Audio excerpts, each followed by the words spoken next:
Hulusi Nardan teknoloji olarak, tarihsel olarak 1846'dan beri marine kronometre üreten bir firma. Dünyadaki bütün donanmalara, çoğuna, bütün hepsine demeyeyim ama çoğuna ve en önemlilerine marine kronometre yani gemici saati üreten bir firma. Bu gemici saati çok önemli bir aygıt. Çünkü bu teknoloji olmadan evvel, navigasyon teknolojisi olmadan evvel navigasyonu yapabileceğiniz tek alet gemici saat, marine deck, sextant ve pusula. Bu üçüyle kaptan, o zamanki gerçek kaptanlar bütün o kalkülleri, bütün hesapları yapıyorlar ve o hesapların sayesinde gemi yönünü tayin ediyor ve gideceği limana ulaşıyor. Bunu en iyi yapan firmada Hulusi Nardan. 4300'den fazla ödül almış ve 18 tane de altın madalya kazanmış bir firma.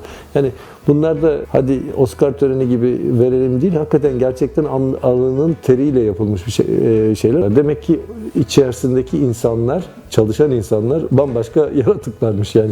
Gerçekten bir tek Hulusi Nardan için söylemiyorum. Bir sürü marka var. Bir sürü bu teknolojiye hizmet etmiş şeyler var.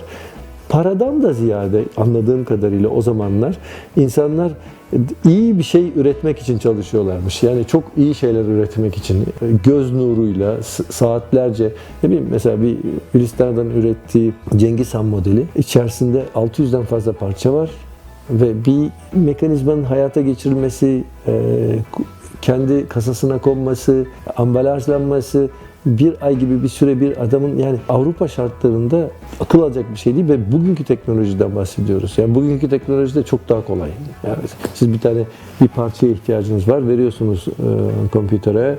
Orada size o parçanın dizaynı çıkıyor. Sonra makineye koordinatlarına giriyorsunuz, yapabiliyorsunuz. Eskiden bunlar hepsi göz nuruyla, denemeyle ve bilgi birikimiyle yapılan şeylermiş. Yani çok daha büyük saygım var. Bove benim getirdiğim markaların içerisinde en gerçekten baktığınız zaman saatte bir sanat eseri olduğunu, kimsenin size bir şey söylemesine lüzum yok. Zaten görüyorsunuz saatte. Çok önemli bir detay. Zaten yüksek saatçilik, bütün saatler aşağı yukarı o teknolojide üretiliyor ama bazı markalar var ki ayrılıyor. Yani Bove'yi gördüğünüz zaman bu Bove dersiniz. Çünkü o saatin öyle bir karakteri var. Şu liste de öyledir.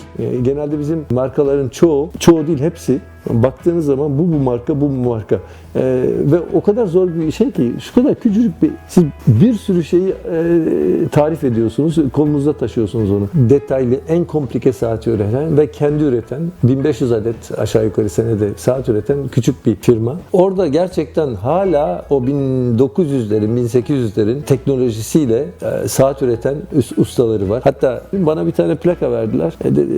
Mikroskopla işte hani bir şey yapın, hani bize bir şey şunu çizin değil de bir şey yapın bakalım üzerine nasıl bir şey.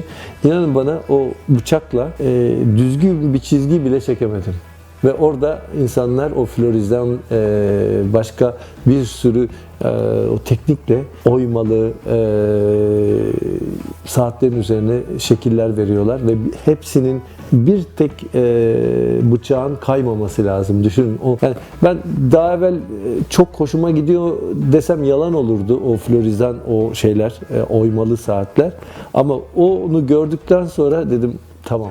Yani bu gerçekten muhteşem bir olay. Çok daha kolay olduğunu zannediyordum. Gerçekten o saatler elde yapılıyor.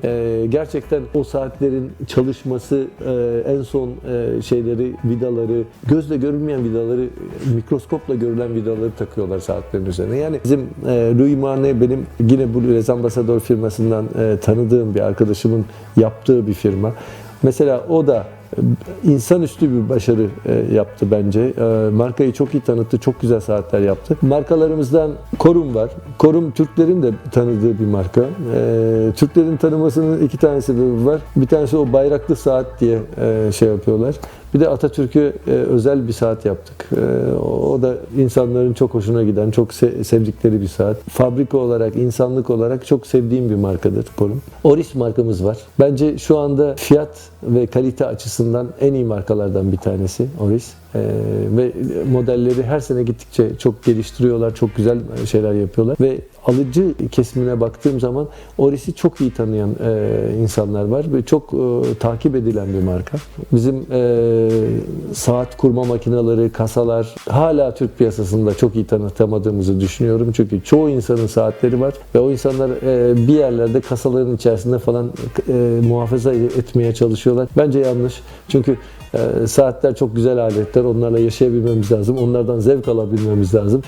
Bu benzerlik bence bunu icap ederse saatleri niye kasaya koyuyoruz? Çalınmasın diye. Bu benzerlikte işte bu iki fonksiyonu birden hem saatlerinizi kuruyor hem de çalınmasını önleyici bir kasa ama açtığınız zaman hem bir ışıklandırma sistemiyle hem de o size sunduğu o winding sistemiyle hem saatleriniz hem her zaman dakik oluyor, kurulmuş oluyor hem de siz kullanma kolaylığından açıyorsunuz ve görüyorsunuz saatlerinizi. Girard-Perregaux var. Benim dizayn olarak en sevdiğim marka. Saatçiliğin gerçek DNA'sından gelen markalar var. 10 tane diye düşünüyorum ben. O 10 markanın içerisinde Girard-Perregaux da var bence. Bu arada Michel Parmigiani dünyadaki o 1700'lerde, 1800'lerde yapılan o enteresan saat, otomat biliyorsunuz yani bir insan otomatını düşünün. İnsan gibi bir otomat yapılmış o zamanlar. Robotun ilk dedesi diyelim ve onu tamir edecek dünyadaki tek atölye diyebilirim size. O Sandoz ailesinin, onların zaten bir kuruluşu, müzesini tamir edebilen tek insan. Hatta Patek Philippe Müzesi'ne de çoğu saatini revize eden firma. Çoğu saatinde, çünkü yan kuruluşu olarak onların bir fabrikası daha var, Vaucher isminde ve çoğu bilinen markaya da onlar Mouvement üretiyorlar. Çok enteresan. Onlar da bir dağ köyünde. Çok sade bir hayatları var. Çok da sevdiğimiz insanlar. Sahibi Eric Lott, ikinci ortağı Asprey ailesi. Asprey biliyorsunuz bu İngiltere Kraliyet ailesine mücevher yapan firma. Çok önemli bir firma. Erik de benim aşağı yukarı 25 senelik bir dostum. Bu markayı yaptığından beri İngiliz markası bu arada. Yani Graham. Ama tabii ki İsviçre'de üretiliyor. Chronofighter denen model İngiliz pilotları için yapılmış. İkinci Dünya Savaşı'nda Spitfire'lardaki pilotlar veya bombardıman uçaklarındaki bazı zamanları tutmaları gerekiyor. İşte bombaları bıraktıkları zaman ilk bombanın düşüşüne kadar olan zamanı şey yapıyorlar. O rüzgarı ve bombanın nereye düştüğünü hesap ediyorlar. Ondan sonraki bombalar onun şeyinde atılıyor. O çok soğuk olduğu için de eldivenler takmak zorundalar. Onun start stop düğmesi gayet büyük bir şey. Yani bir acayip duruyor. Ama onu başka türlü çalıştırıp sıfıra getirmesinin imkanı yok.